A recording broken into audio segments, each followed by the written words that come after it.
Saudara PMK Purwakarta mulai pendidikan di Barak Militer gelombang pertama hari ini.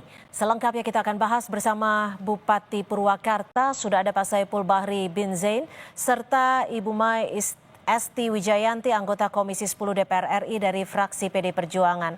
Dan terima kasih sudah bergabung bersama kami Pak Bupati dan juga Bu Esti. Kalau saya bertanya dulu kepada Pak Bupati, ini hari ini sudah dimulai, setidaknya ada 39 anak yang bergabung. Responnya mereka mengikuti apa yang sudah ditentukan. Tes kesehatan, terus sama-sama diantar oleh orang tuanya ke Barak Militer Resimen Armed 1 Setirayuda. Dan mereka sekarang ini udah mulai menjalani aktivitas pembinaan, salat, baris, olahraga, setelah tadi tes kesehatan. Ini dari 39 anak yang bergabung ini kriterianya masuk yang mana saja nih? Apakah tawuran, minuman keras, narkoba seperti yang Anda sebutkan sebelumnya? Jadi begini, jadi di saat nih para guru, orang tua, dan kami semua yang ada di Purwakarta mengalami keresahan terhadap perilaku anak-anak kita yang diantaranya ada yang tawuran, ada yang sering bolos sekolah, kan gitu, ada yang terus dia nongkrong lama datang ke sekolah tapi bilangnya ke sekolah tapi ternyata nongkrong. Nah ini kan para orang tua terus para guru mereka mengalami keresahan harus pakai cara apa lagi.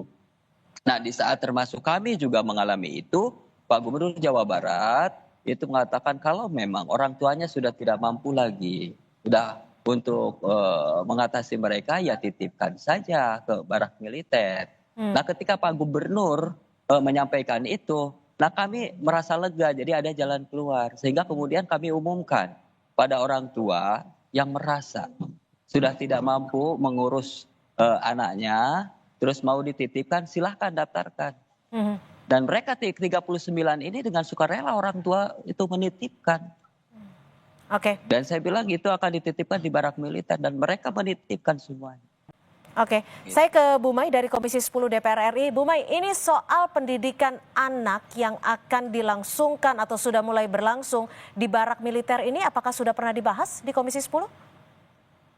Ya, terkait dengan ide dan gagasan Pak Gubernur Jawa Barat ini sama sekali memang belum kita bahas di Komisi 10 karena ide ini kan baru saja disampaikan dan kami belum melakukan pemanggilan ataupun undangan kepada yang terhormat Bapak Deddy Mulyadi maupun belum ada pembahasan dengan Dikdasmen. Tetapi pada prinsipnya saya jujur Pak Widadi sebagai Pak Bupati tadi menyampaikan, Bupati Purwakarta menyampaikan, mengapa ya saya rasanya mau menangis begitu.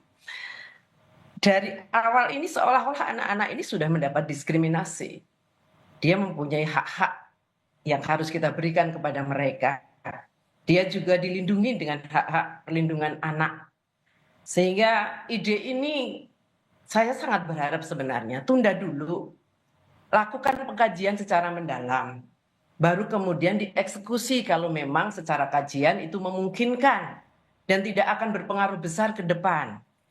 Jadi mengapa saya mengatakan saya hampir menangis? Saya sering berhubungan, berkomunikasi dengan anak-anak yang mempunyai kebutuhan khusus di dalam hal ini karena masalah sosial. Lalu mereka juga ditangkap di kantor dibawa ke kantor polisi karena dia punya kegiatan klitih atau tawuran kalau di Jogja. Ataupun mereka-mereka yang dikategorikan anak-anak nakal.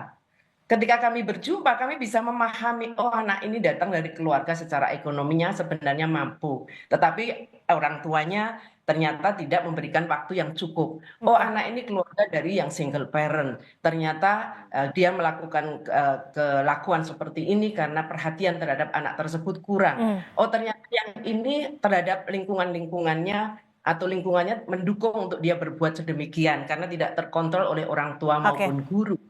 Iya, jadi artinya hal-hal seperti ini mestinya jangan terburu-buru. Ini soal anak. Kalau kita bicara soal anak, ini bicara soal masa depan bangsa ini. Ini dari satu kabupaten saja tadi sudah dikatakan 39 anak. Apakah mereka nanti tidak akan mendapat cap ketika keluar dari situ?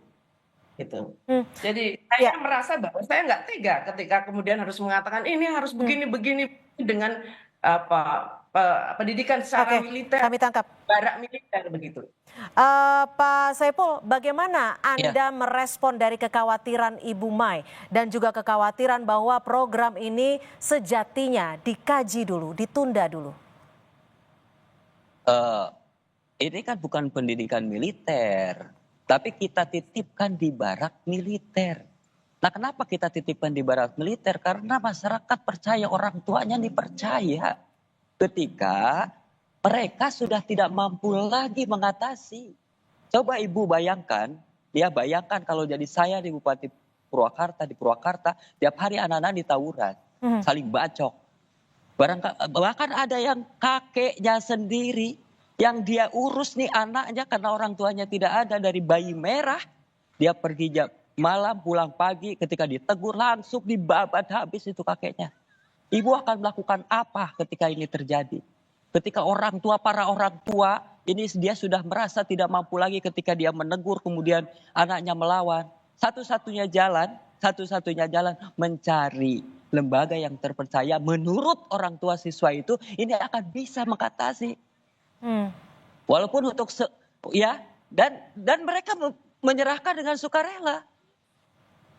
Gitu. Mereka gitu, Iya. dan mereka menitipkan, dan kami anggap ini untuk solusi persoalan ke depannya. Itu nanti mau dibahas seperti apa, paling tidak saat ini pemerintah kabupaten mendapatkan solusi, merasa lega Oke, bahwa besok tidak akan Bu. ada lagi tawuran, besok tidak ada lagi saling bacok, Hmm. minimal mereka tingkat kedisiplinnya itu meningkat. Oke, Kan Bu bukan Esti. di tempatnya aja yang berbeda, dia tetap sekolah, gurunya datang. Kan gitu, gurunya datang nanti itu ke sini, Hmm. ke barak resimen. Oke, Jadi bagaimana Bu sekolahnya, Esti? Kami tangkap dan Pak kita tidak Bupati. tidak sebutkan sebagai anak nakal di situ, Ya. tapi itu perlu perhatian khusus. Dan mereka senang, orang tuanya Oke, senang loh, kami tangkap nitipin Pak Bupati. Bu ya. Esti, bagaimana? Ini adalah dinilai sebagai salah satu solusi yang bisa dikatakan paling cepat, apalagi juga sudah disetujui oleh orang tua anak-anak ini.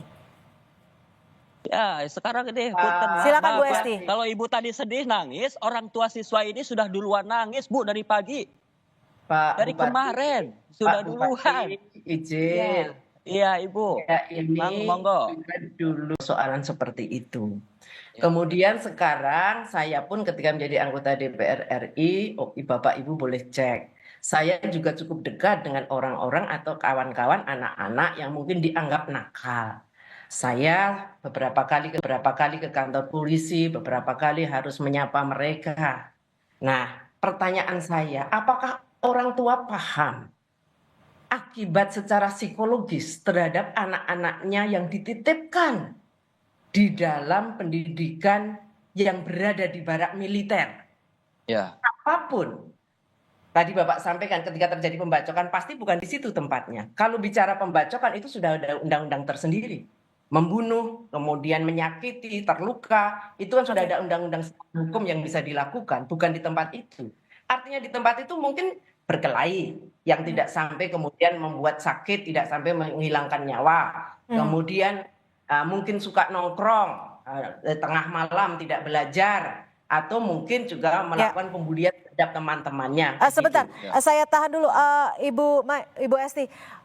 Dari kabupaten sendiri, singkat saja, apakah juga sudah berkolaborasi dengan psikolog anak dan apakah orang tua ini sudah paham betul nanti program-programnya akan seperti apa dan Kita goals datengin atau psikiater, evaluasinya Bu. akan seperti apa, Iya, goalsnya, tujuannya, iya, iya. hasil yang Kita diharapkan. datengin psikolog, kita datengin psikolog, kita datengin, kita datengin. Mereka satu-satu di itu Ya, apa di oke, wawancara, terus satu-satu mereka ditanya kan ya, gitu. Nah, dan kenapa kami bahwa baik, saat ini melaksanakan itu karena ini adalah menjadi solusi untuk saat oke, ini. Nah, persoalan nanti kemudian setelah 2 minggu misalnya orang ya, tua ini misalnya hasilnya seperti oke, apa, itu nanti Bu kita kaji lagi. baik, Yang pasti adalah orang tua baik, sekarang nyerahkan ke kami dengan sukarela, baik, senang hati. baik.